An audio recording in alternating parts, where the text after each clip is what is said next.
2007, 17-year-old Kara Kopetsky walked out of her high school and disappeared without a trace.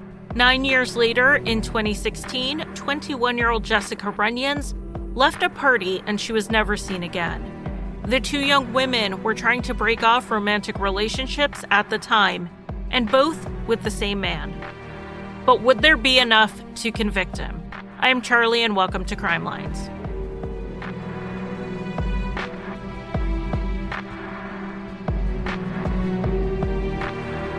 Welcome to Crime Lines and an episode that has been years in the making. This has been on my list since I was making my old podcast. One of the reasons I've waited years to cover this case is because I have a very strong opinion on the guilt of the accused. Very strong. And he was waiting on trial. If I cannot remain neutral on guilt or innocence while charges are still pending, I really shouldn't be reporting on it. But now that the trial is over, here we are. Both of these cases took place in the Kansas City metro area. And one thing you need to know about Kansas City is that it is the biggest small town ever. The metro has about 2 million people, but we don't play 6 degrees of separation. We play 2 or 3 at most. My midwife used to babysit my dentist's kids.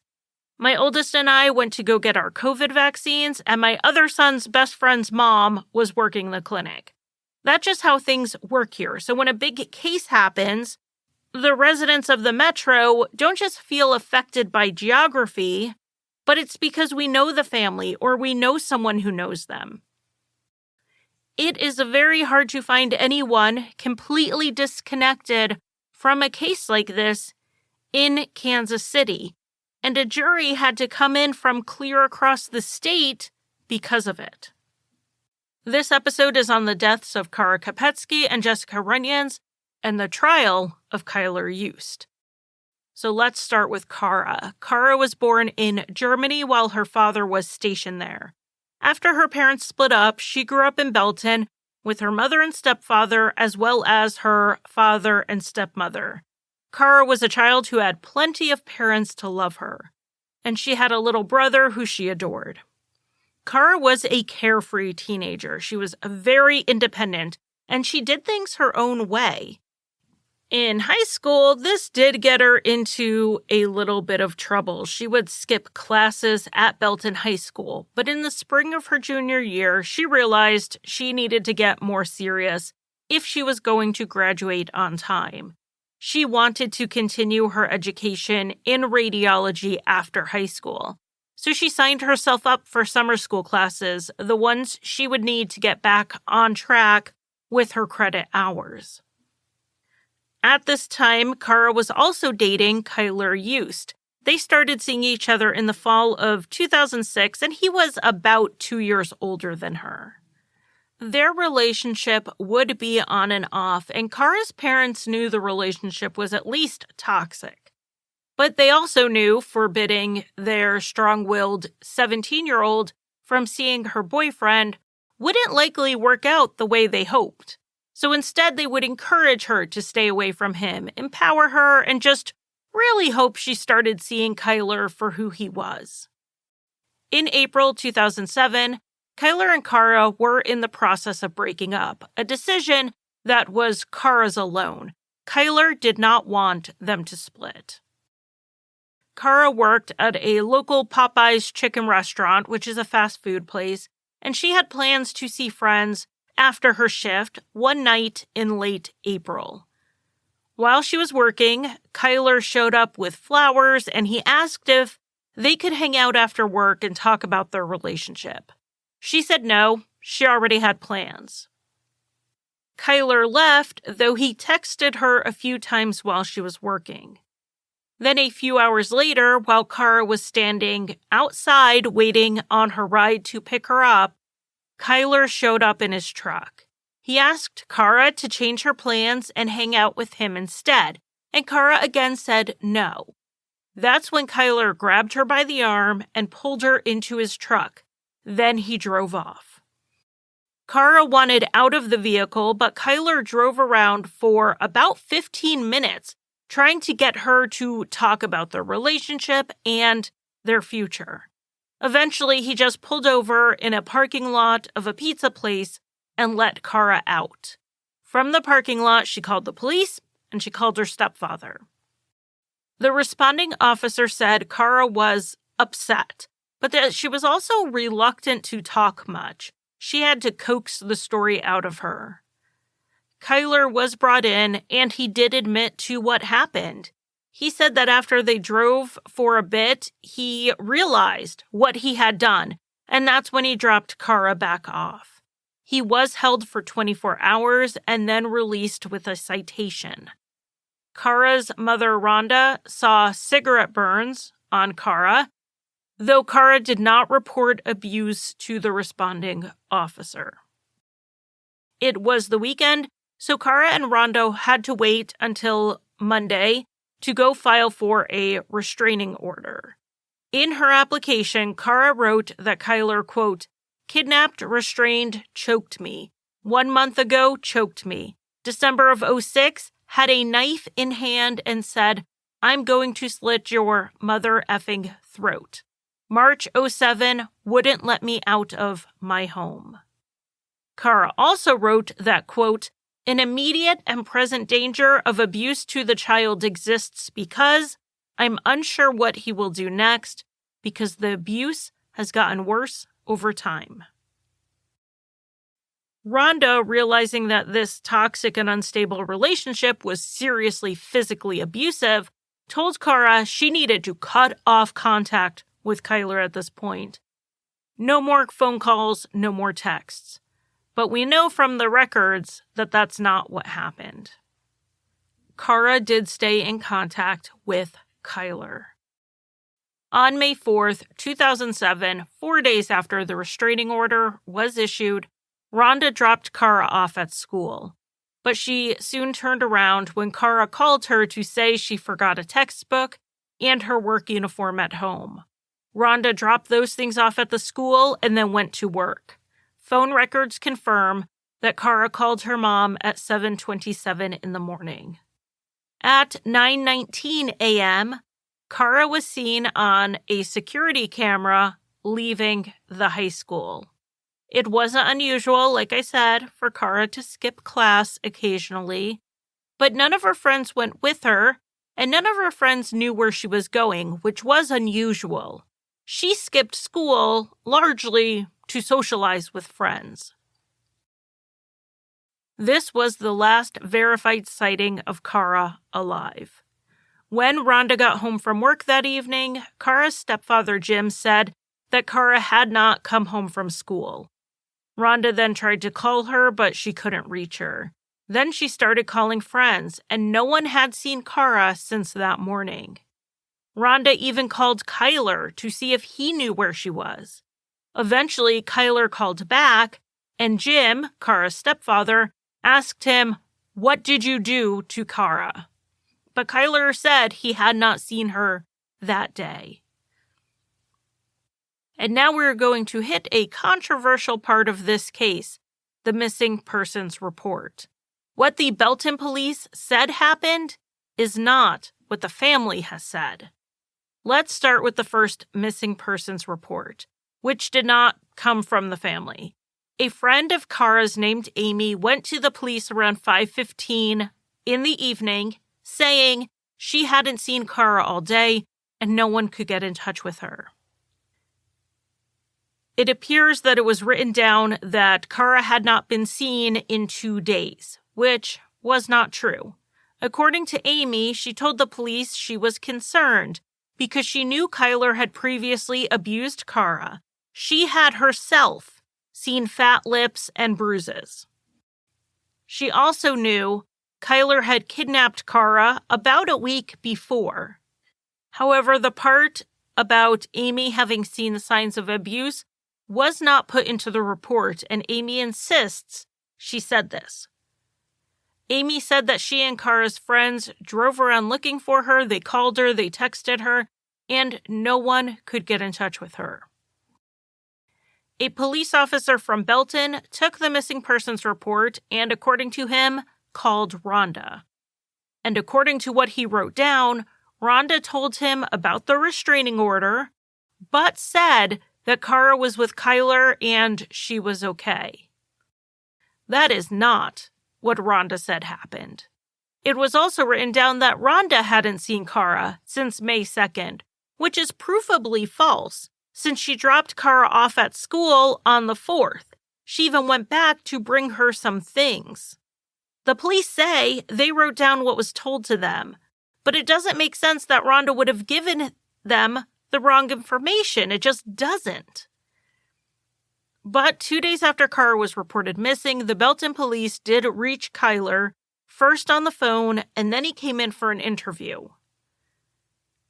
He insisted Kara was not with him and he did not know where she was. He said he talked to her on May 3rd when she called and told him she wasn't feeling well. She asked him for a ride to the gas station. He said he picked her up, he took her to the gas station, and then he dropped her off back at work. Kyler then said Kara attempted to call him around 11 a.m. on the morning she went missing, but he missed the call because he was sleeping. Other than that, he hadn't heard from her at all on the 4th. Kyler did admit their relationship was strained and that Kara was in the process of breaking up with him, but he denied abusing Kara and said he would only sometimes grab and shake her. Kyler was emotional at this interview, and he spoke of Kara in the past tense, even though she had only been missing for 2 days, which was something the officer taking his statement put in the report. Kyler was interviewed again 3 days after this first interview, and he gave his full alibi. He said he slept late and missed that 11 a.m. call from Kara. Then he went to his grandparents' house around noon so that the three of them could go together to visit his great aunt who was in a nursing or medical rehab facility. Kyler was raised by his grandparents, so they were more like parents to him as far as relationships go. Afterwards, Kyler asked his grandfather if he would pay for some gas for Kyler's truck, which he agreed to, so the two went to the gas station. After the trip to the gas station, Kyler went to a friend's apartment and then to band practice. Multiple people saw him. So far, the alibi sounds pretty good, except there is one glaring problem. The phone records absolutely do not support his story before at least 1 p.m.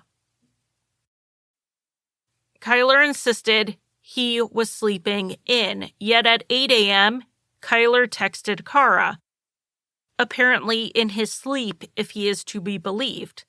Spoiler alert, he is not to be believed. The content of that text message is unknown. Then Kara called Kyler at 9:13 a.m., minutes before she left school.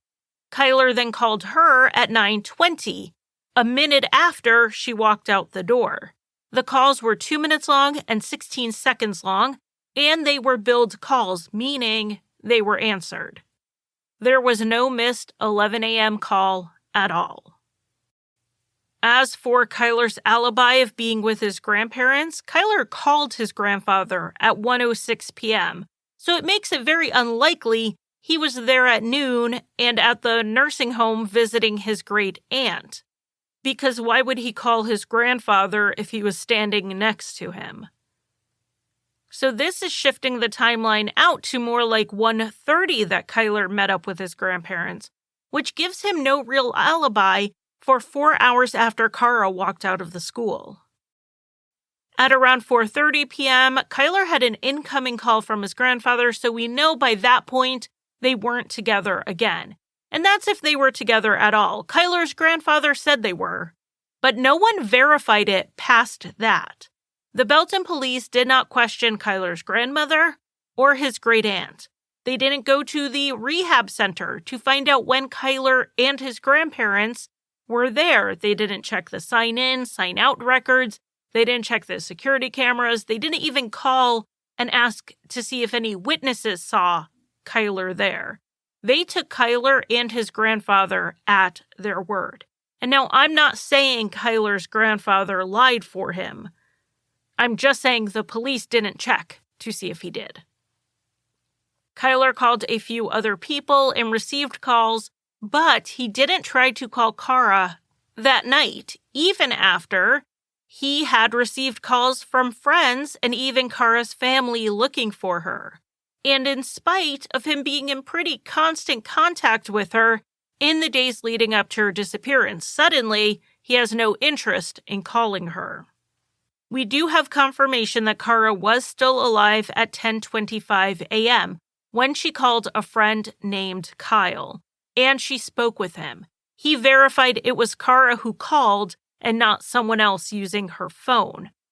But the content of this call put Kyler and Kara together because Kara asked if she and Kyler could come hang out.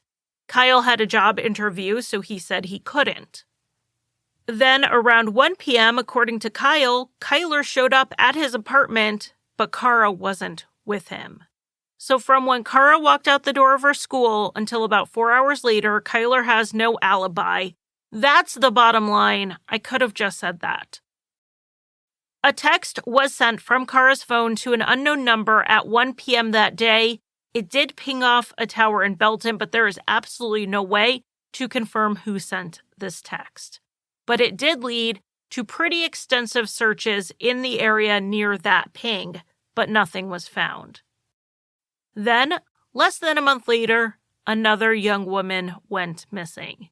18-year-old Kelsey Smith was kidnapped from a Target parking lot in the Kansas City suburb of Overland Park. Her body was later found at Longview Lake, which is in a different suburb of Kansas City. Kelsey's case got a lot of national attention because it was a clear kidnapping. It was caught on security camera, the one overlooking the parking lot of the Target. This boosted the signal on Kara's case as well, because a lot of the reporting about Kelsey's disappearance pointed out that another teen went missing from the area. The distance from where Kelsey's body was found and the high school where Kara disappeared is about 10 miles. The police did follow up to see if the cases were connected after Edwin Roy Hall was arrested for Kelsey's murder. He pleaded guilty, but there was never any link between him and Kara's disappearance. Though no one could prove it, Kyler Yost remained the number one suspect in Kara's disappearance. He had kidnapped her before, he had abused her, and she talked to him on the phone twice in the time frame when she was last seen alive. Over the next 10 years, yes, 10 years, people would come to the police and say that Kyler got drunk and confessed to killing Kara by strangling her. Sometimes the stories were that he fed her body to pigs, and others were that he left her body in the woods. But he never said anything that led to hard evidence or to her remains. One of the young women who came forward to say Kyler confessed was Caitlin Ferris. She dated Kyler after Kara disappeared, but then broke up with him, married someone else, and moved out of state. By 2011, her marriage was slowly ending, and she was back in touch with Kyler and told the police that Kyler had confessed to her. So Caitlin agreed to wear a wire while the FBI listened in. They flew her back to Kansas City, and she made plans to meet up with Kyler in February 2011.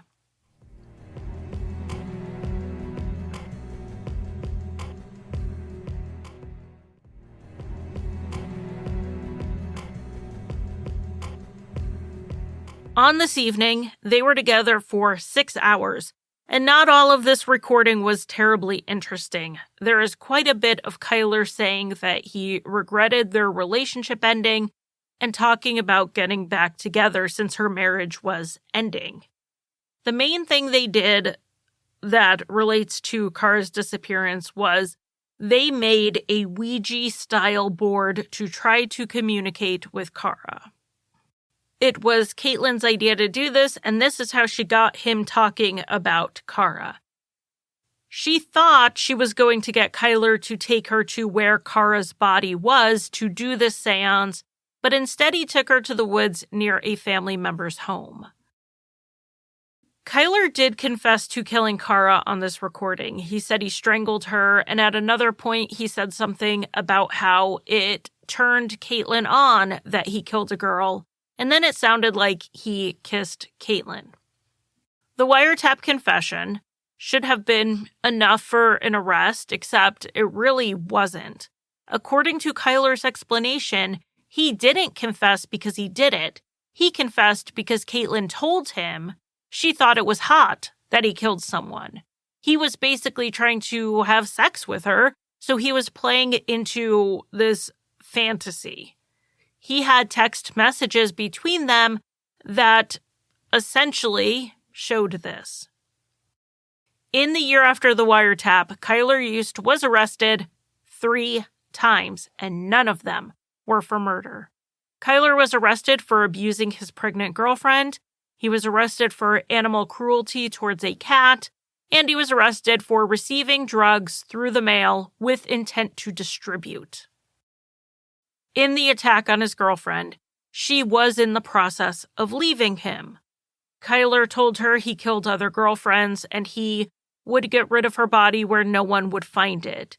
He punched her, he strangled her until she passed out, and a couple of days after the attack, she had a miscarriage, though that was not definitively linked to the assault. However, I don't know that we can rule that out either. She has since been diagnosed with PTSD. The animal abuse charges, I won't get into the details on them, but they were dropped. Kyler pleaded guilty and got probation for abusing his girlfriend. And then he got 4 years in prison on the federal charges for drug trafficking. I'm just going to recap that real quick. He got probation for abusing a human being to the point she lost consciousness and still lives with trauma a decade later. He got 4 years in federal prison for buying some uppers off the internet. In September 2015, while behind bars on this drug trafficking charge, Kyler was interviewed about Kara's disappearance yet again, and he yet again denied knowing where she was. But 6 months later, his cellmate came forward. He said that after the police had interviewed Kyler, he came back to the cell and admitted to the cellmate that he had killed Kara. He needed the cellmate's help in coming up with a believable alibi.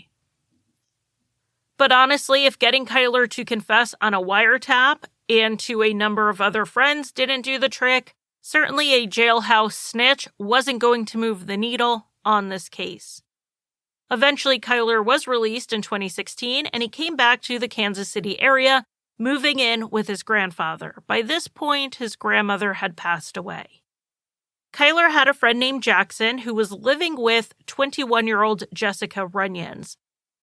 Jackson and Jessica had dated for a couple of years and then moved in together, but then things got rocky.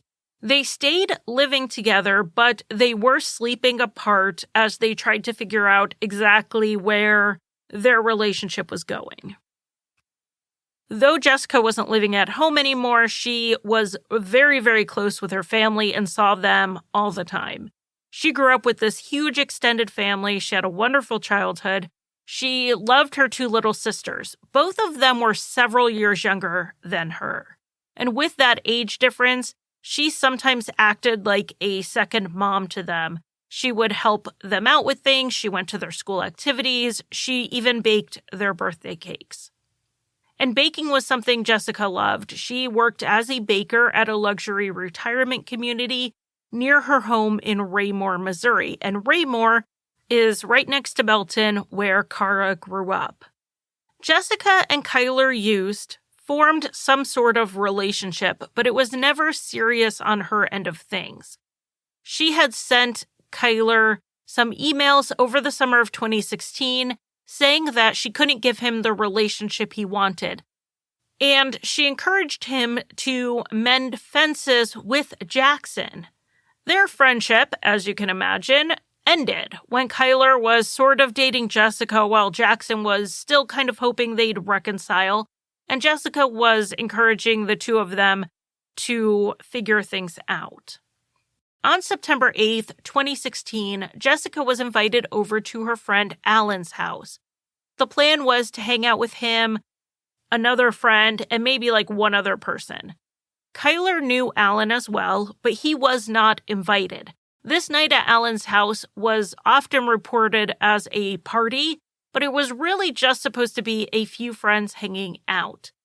But Kyler was actively annoyed that Alan had not invited him, but had invited Jessica.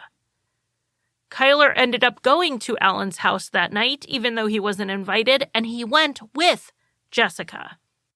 We don't have a record of their communications, so we don't know for sure if Jessica invited him because she wanted him to be there, or if he pestered her into it.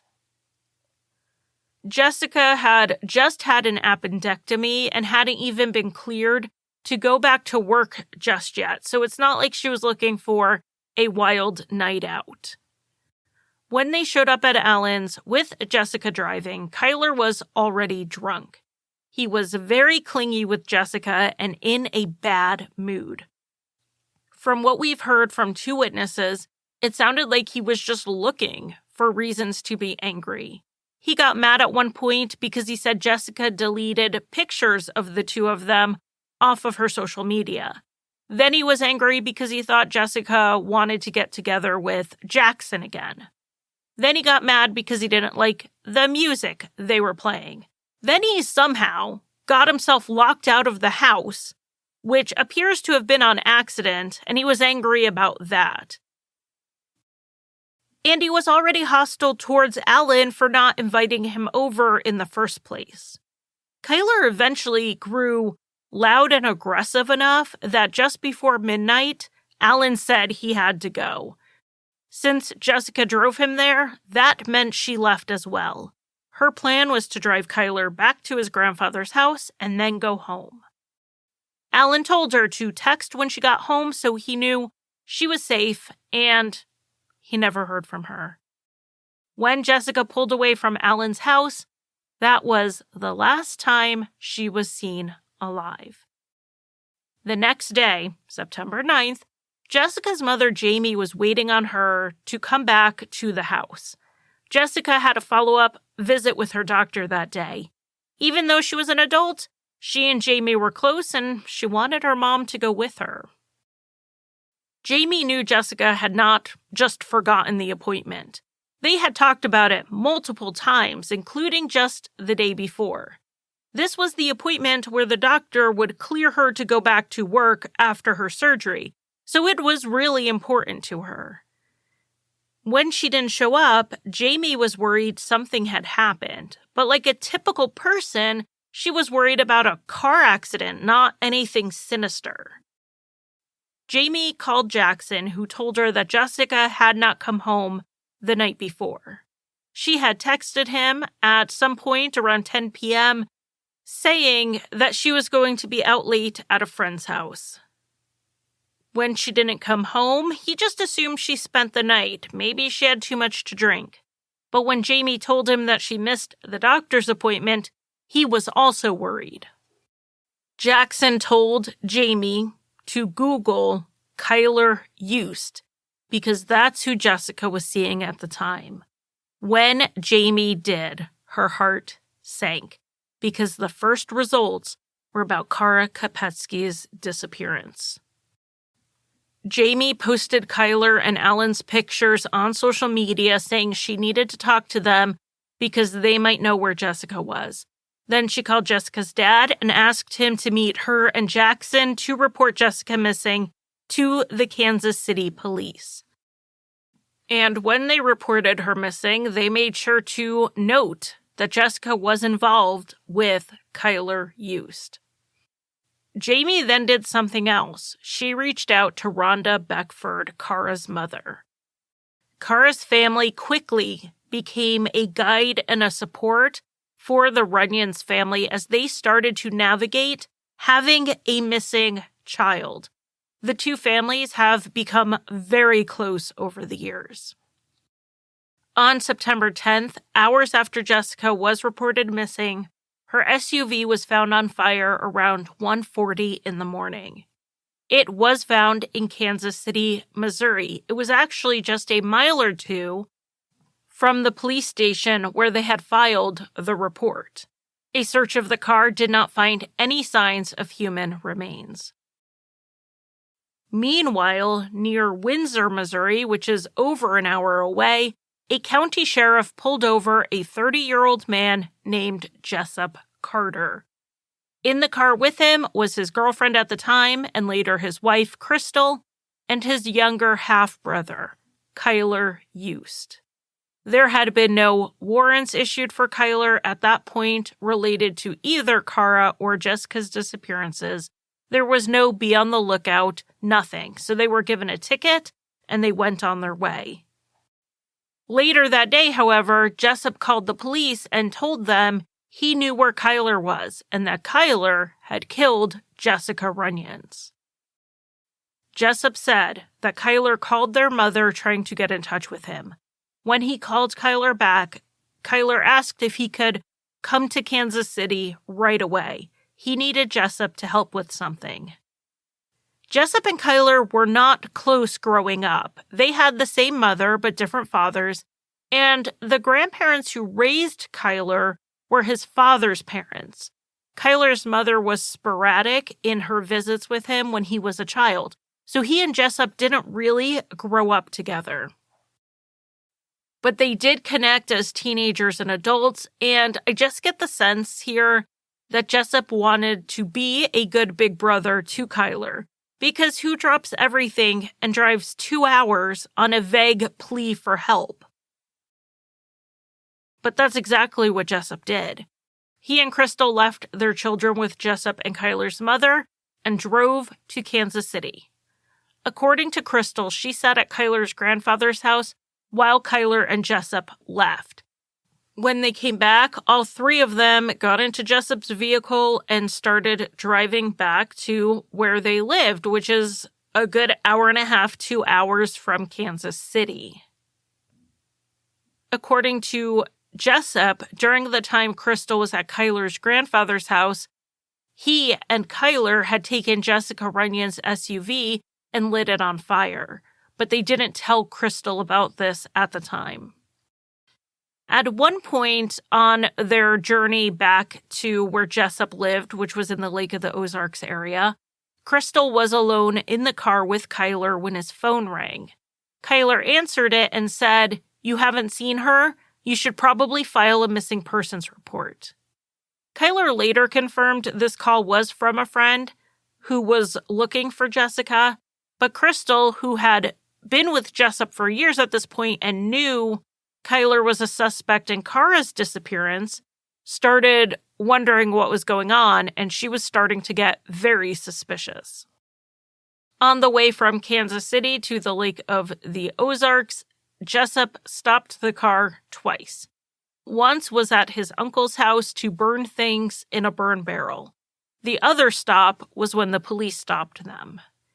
It was late when they finally got to the lake and left Kyler at a trailer they knew was empty. Jessup and Crystal then went to Jessup and Kyler's mother's house. Jessup told her that Kyler confessed to having killed Jessica and that they had burned her SUV. They decided to call the police and turn Kyler in. Kyler was arrested, but he was not immediately charged with Jessica's murder. He was charged with burning her car, which was what they felt they could pretty easily prove. After all, when he was arrested, Kyler had burns on him. His mugshot clearly shows the burns to his face, which look like a severe sunburn. His haircut looks absolutely ridiculous because it's all his hair that had singed off. What we don't see in the mugshot was that his hands were also badly burned. The reason Kyler went out to Jessup's place, according to Jessup and Crystal, was to lay low until he healed from the burns. So Kyler was back in Kansas City under arrest, and Jessica's family conducted large searches for her. These searches were mostly coordinated by her father. They were looking in the Kansas City area near where Kyler's grandparents lived and near where Jessica's car was found.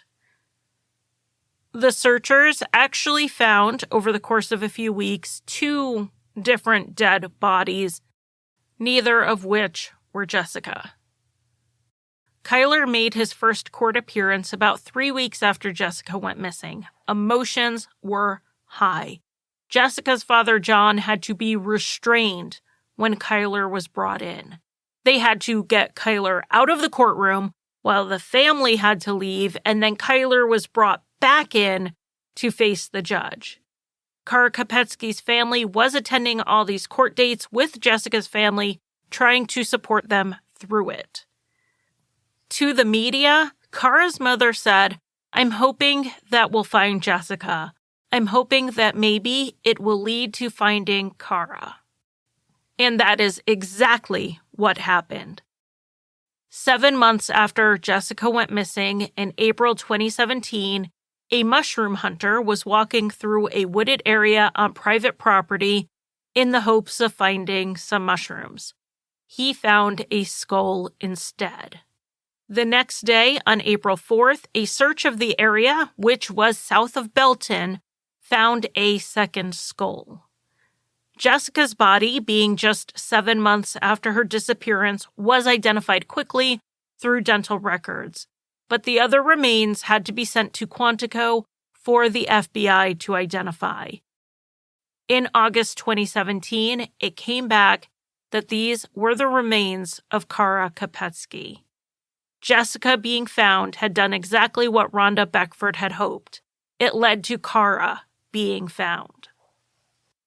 And Kara and Jessica being found together proved that these cases were linked, and the only link they had in life was Kyler Yost.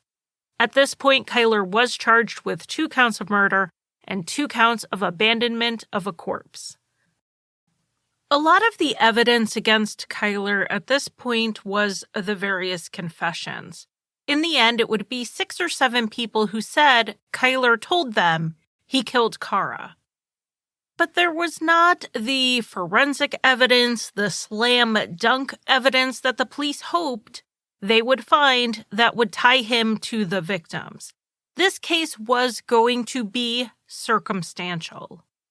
But in addition to those they had saying that he confessed about Kara's murder, they did have Jessup saying that Kyler confessed to killing Jessica.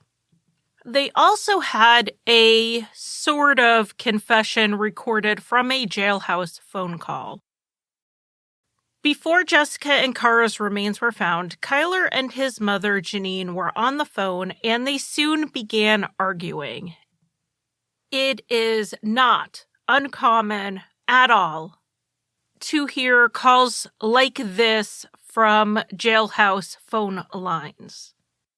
The inmates are getting angry at the people who they think contributed to their life going down this path and ending up where they are now.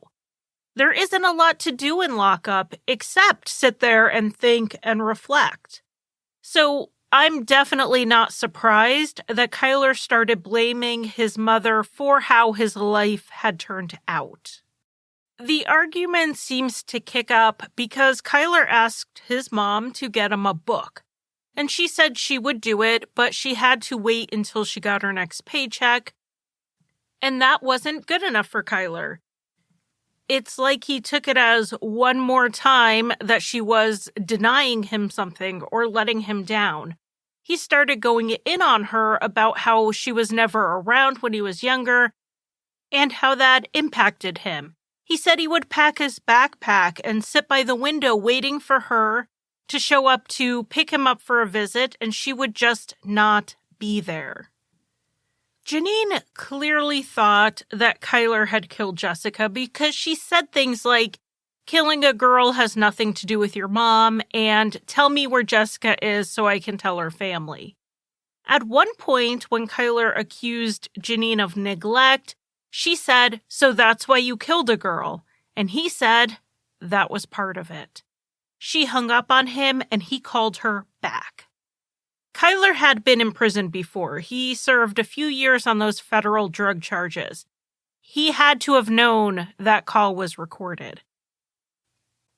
So when he called Janine back, he pretty much opened this new call by saying he didn't do anything, he was innocent, whether she believed him or not.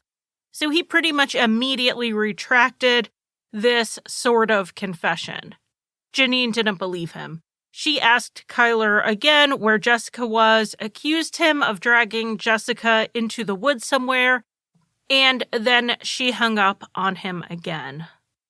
Kyler said he only told his mom that she was part of the reason he killed someone because he wanted to hurt her, not that he had killed anyone. He was angry and hurting, so he said what he thought would hurt her the most. And it probably did, because as far as I'm aware, they have not had contact since this phone call.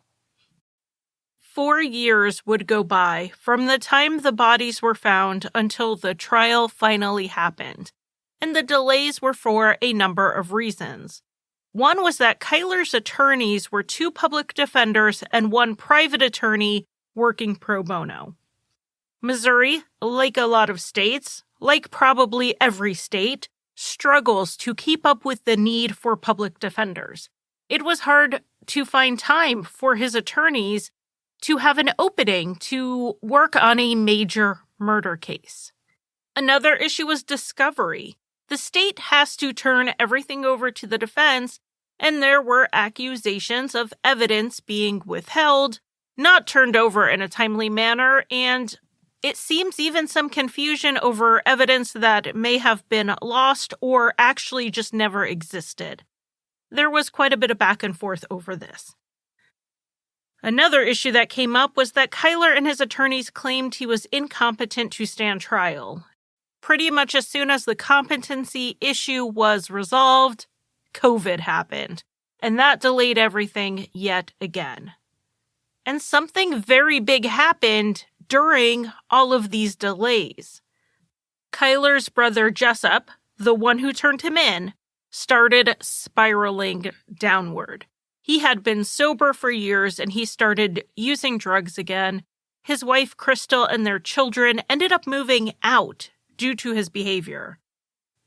Crystal ties a lot of Jessup's struggles back to him being the one to turn his brother in.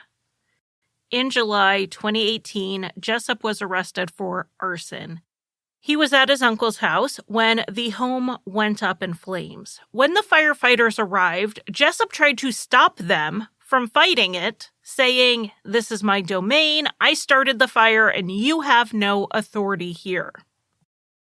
Jessup later said he didn't start the fire. He was at his uncle's house doing laundry when he noticed smoke and ran outside. Jessup was charged in the case, and 2 months later, he was found dead in his jail cell at the Jackson County Jail. His death was ruled a suicide. Jessup was going to be a major witness for the state. Because Kara and Jessica's remains were found together, the cases were automatically linked. The prosecution only had to definitively link Kyler to one of the murders, and that, in turn, connected him to the other. Jessup was the only first-hand witness they had. A lot of people heard Kyler confess, but they didn't see him do anything. And Jessup knew that he torched Jessica's SUV and could build out the timeline from there. With Jessup's death, the state lost a major witness, and the defense got an alternative suspect to pin things on, someone who was not here to defend himself. The trial went forward in April of 2021. The jury came in from clear across the state, from St. Charles County. An unbiased jury in the Kansas City metro would have been nearly impossible. Shortly before trial, the abandonment of a corpse charges were dropped. The defense argued that the charge itself violated Kyler's Fifth Amendment right against self-incrimination. He couldn't avoid the charge of abandoning a corpse without also confessing to murder. The state agreed to drop the charges, which was probably easier anyway going into trial because now they just have to focus on the murders. The state was going after first-degree murder charges. In Missouri, lesser offenses are always automatically included. In some jurisdictions, the prosecution has to charge every type of murder they want the jury to be able to consider. So there's always discussion over trying not to give the jury an easy out with a manslaughter conviction, but also not overcharging with first-degree murder. That's not really a thing here. If you're going to set out to prove first-degree murder in Missouri, you might as well charge it because the jury always has the option to find for a lesser verdict. The options were going to be first-degree murder, second-degree murder, voluntary manslaughter, or involuntary manslaughter. Or, obviously, not guilty. If you want a more in-depth trial play-by-play, I do have 2 videos on my YouTube channel where I recapped the testimony for each week and a live stream talking about the verdict. It is interesting to watch a trial unfold because you may not see the relevance of a witness or a line of questioning immediately. You don't really get it until the end. So sometimes you'll include something that turns out to be very important, and sometimes you talk about something that turns out to be nothing. The benefit of this podcast version is that we can just sum up the parts that turned out to be important. The main witnesses for the state involved the parade of people who said they heard Kyler confess. The prosecution also played both the FBI wire and that jailhouse phone call with Kyler's mother. Cell phone and cell phone activity was another big part of the case, with the state showing that it couldn't be confirmed that either young woman, Kara or Jessica, used their cell phones after they were reported missing. However, due to limits in cell phone technology with certain cell phone carriers back in 2007, the prosecution also couldn't put Kyler's phone definitively with Kara's phone at any point during the day she went missing. There was just a big hole in the case against Kyler for Kara's murder because they could not connect him with her during the day she went missing. The only person who maybe sort of remembered seeing Kyler at the school that morning admitted he actually wasn't sure. No one saw Kyler with Kara, and like I said, the limits on the location services of the phones meant they couldn't put them together.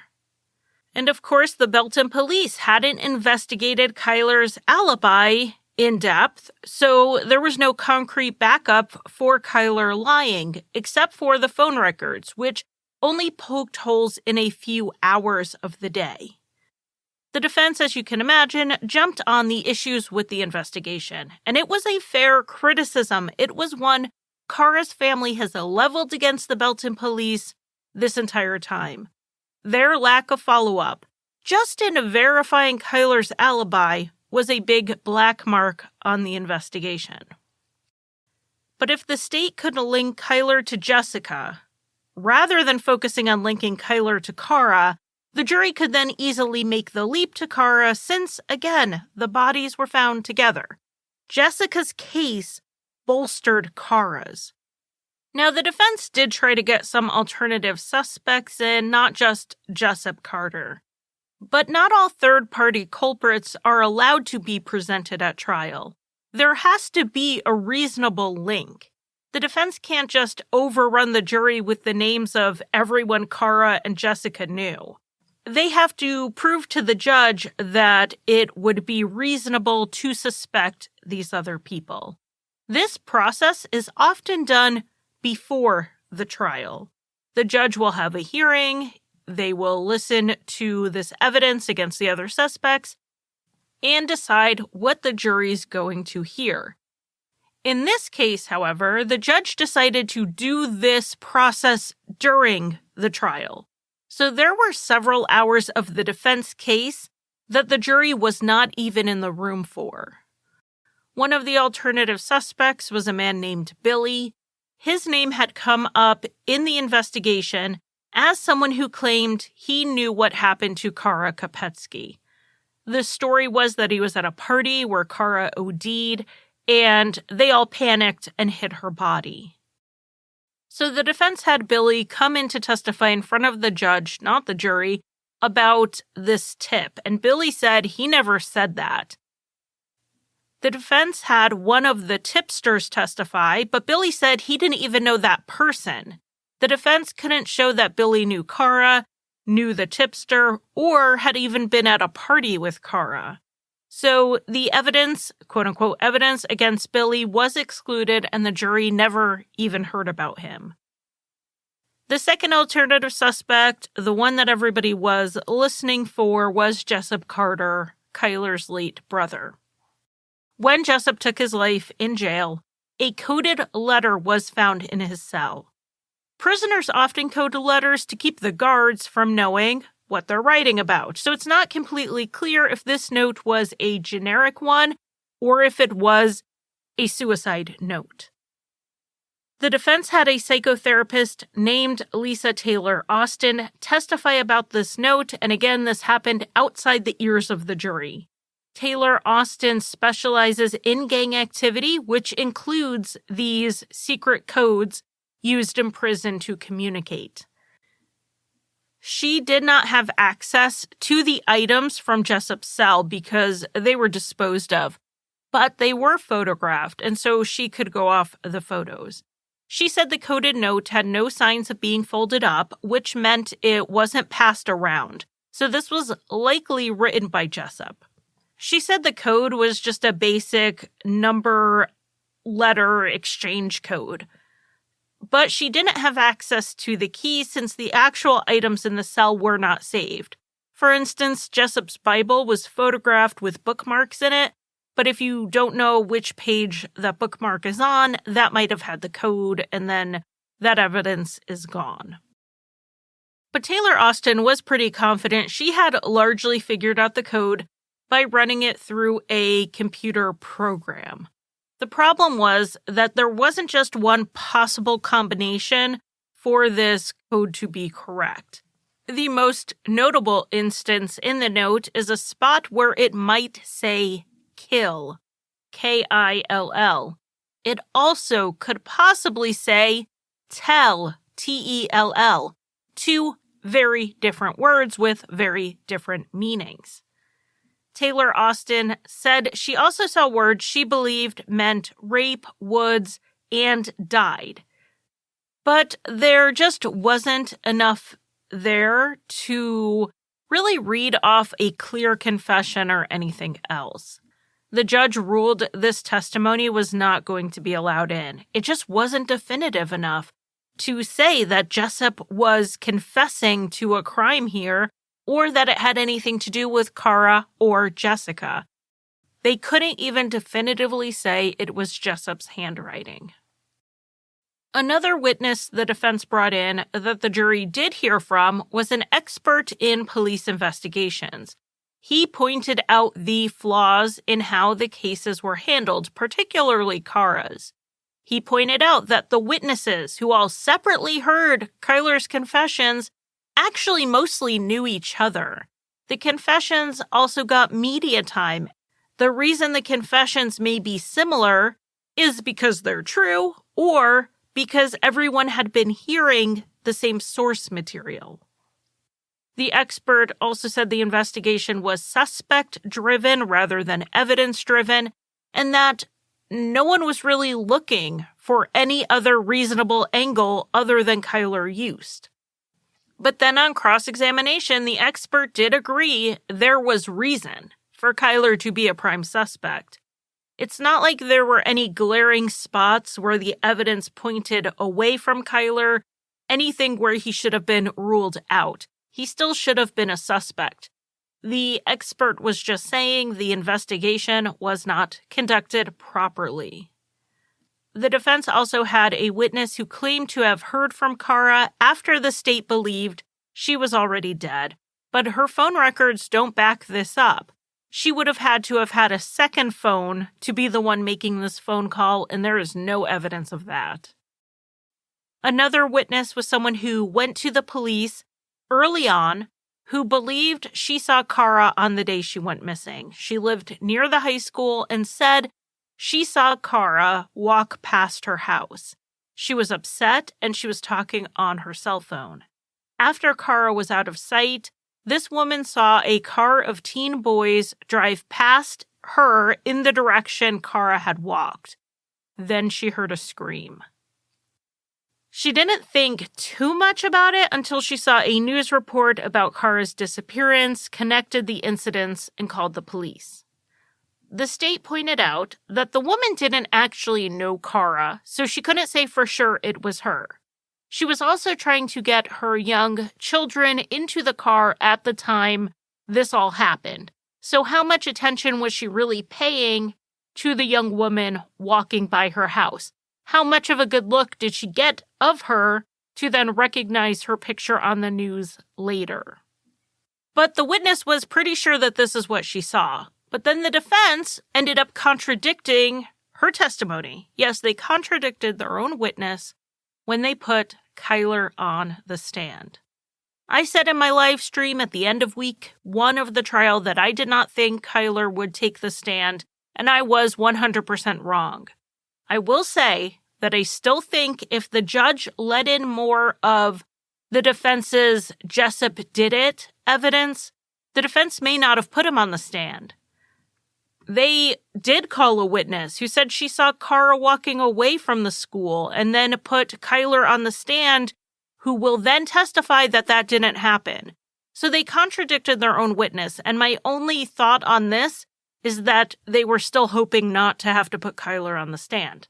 But at this point, he was the only one who could or would tie Jessup to both Kara and Jessica. So on the stand, Kyler changed the story he had been telling for a decade. He had always insisted he did not see Kara on the day she disappeared. But now, in court, he said he lied to the police. He was the one who picked her up from school when she called him on May 4th. But he said he was not alone. Jessup was with him. Kyler said he lied to the police when they asked because he knew he was in violation of the restraining order and didn't want to get into trouble. But this doesn't ring terribly true because he admitted to police he saw her the day before, May 3rd. So he admitted he broke the restraining order, but now is saying he lied to avoid admitting he broke the restraining order, which he had already done anyway. It just doesn't make sense. Anyway, so Kyler said that he and Jessup picked Kara up in Jessup's truck. Then Kyler had to go with his grandparents to go visit his great aunt, and Kara didn't want to go with him. So Jessup said, don't worry about it. He would drop Kara off at a local skate park she wanted to go to, and Kyler could go do his family obligations. When Kyler left, according to his testimony, he left Jessup and Kara together. That is the last time he saw her.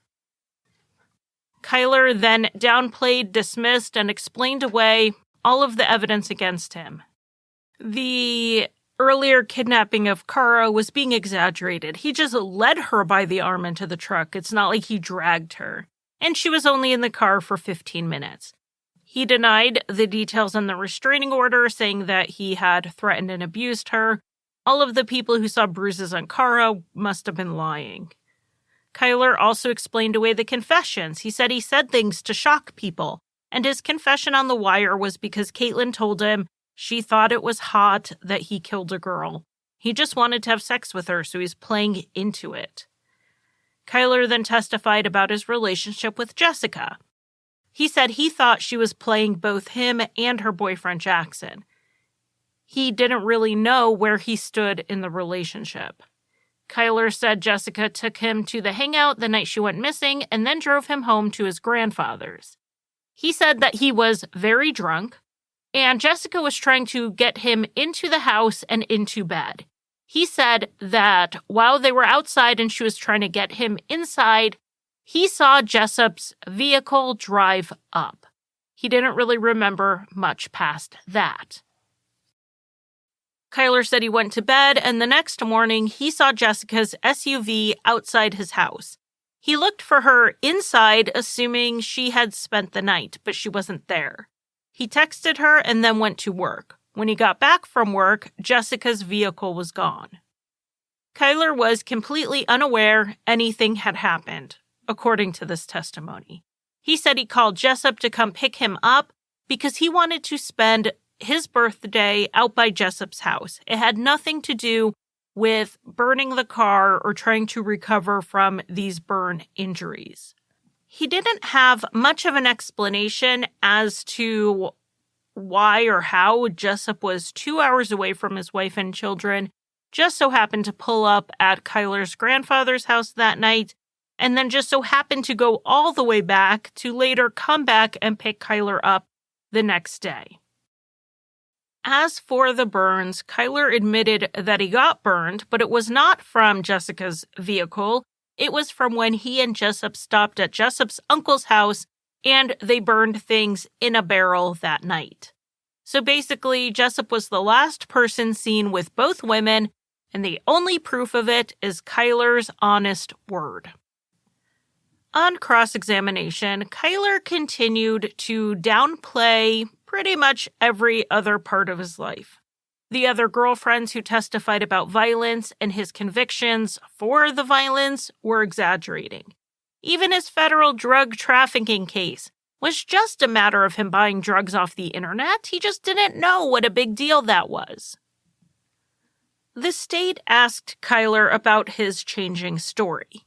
He had never mentioned Jessup being around Kara the day she went missing. He never mentioned Jessup being there when Jessica went missing. Never told them any of that. And now suddenly, with Jessup dead, he's coming out with these stories. Kyler claimed he told his attorneys about these stories years ago. It's not new information, but he didn't tell the police because he was no longer cooperating with them. In all, overall assessment of how Kyler did on the stand, he did okay. He stayed calm. He was even a little quiet. He was clear and concise with his answers. He didn't bristle or get too confrontational with the prosecutor. There was a little exchange where he accused the state of making things up. But other than that, he did okay. He didn't show very much emotion, but he didn't come across as aggressive or angry either. But in the end, he was trying to sell an impossible story. He had two women he loved who were ending their romantic relationships with him. They both went missing and their bodies were found together. He was hanging out with both of them right before they went missing. And somehow his brother just happened to be there both times and then murdered both women with no apparent motive. This would have been the coincidence of a lifetime if true, but obviously not true. The jury didn't buy it. They found Kyler Yost guilty, but the state had not sold them on first-degree murder. In Missouri, first-degree murder means the person had time to deliberate before the killing. That doesn't mean a planned-out murder, but just they had enough time to make a decision, even if that time span was only a few seconds. Second-degree murder does remove the requirement to prove deliberation. But in the case of Kara Kopetsky, Kyler Yost wasn't found guilty of either of those. He was found guilty of voluntary manslaughter. Voluntary manslaughter does require the intent to kill. That's what makes it voluntary. But it is a crime of passion. That is the Missouri definition. It's also assisted suicide. That's voluntary manslaughter as well. With this verdict, the jury was basically saying that they believe it's most likely that Kyler killed Kara in a moment of intense emotion. In the case of Jessica Runions, Kyler Yost was found guilty of second-degree murder. The state had not proved deliberation. Had Kyler received even one first-degree murder conviction, sentencing would be just a formality. Missouri state law requires the sentence to be life without parole unless the prosecution sought the death penalty, which they did not. But there is no wiggle room on sentencing for first-degree murder in Missouri. Voluntary manslaughter's maximum sentence is 15 years, and second-degree murder is life with parole after 30 years. The jury recommended the maximum sentence on both counts. Now, the judge does not have to take the jury recommendation as final say. The judge also gets to say whether Kyler serves the sentences consecutively or concurrently. We won't find out until June what the judge opts to do. Kyler could serve as little as 15 years or as many as 45. The idea that Kyler Yost could be back in my community in 15 years when he's in his 40s is worrisome. I don't believe the judge will give him the minimum. Absolutely not. He killed 2 people. I think it is more likely that Kyler will get 30 years at minimum, but I do think 45 years is possible. In that case, he won't be out until he is in his 70s. Personally, it takes a lot for me to believe someone should spend their natural life behind bars. I believe that we should save the lock them up and throw away the key for the worst of the worst. And in my opinion, that is Kyler Yost. Thank you for listening. You can find Crime Lines on Facebook, Twitter, Instagram, and TikTok. Crime Lines is also on YouTube, where I post 2 to 3 true crime videos a week, including an occasional after show where we go over any visuals from that week's podcast episode. Crime Lines is also on Patreon, where I offer early and ad-free episodes as well as bonus content. Visit patreon.com/crimelines. And if you want to buy me a coffee, the official drink of Crime Lines, you can give a one-time donation at basementfortproductions.com/support. And if you need a palate cleanser after listening to heavier true crime shows, check out Rusty Hinges, an occasionally funny history, mystery, and true crime podcast that I co-created and write for.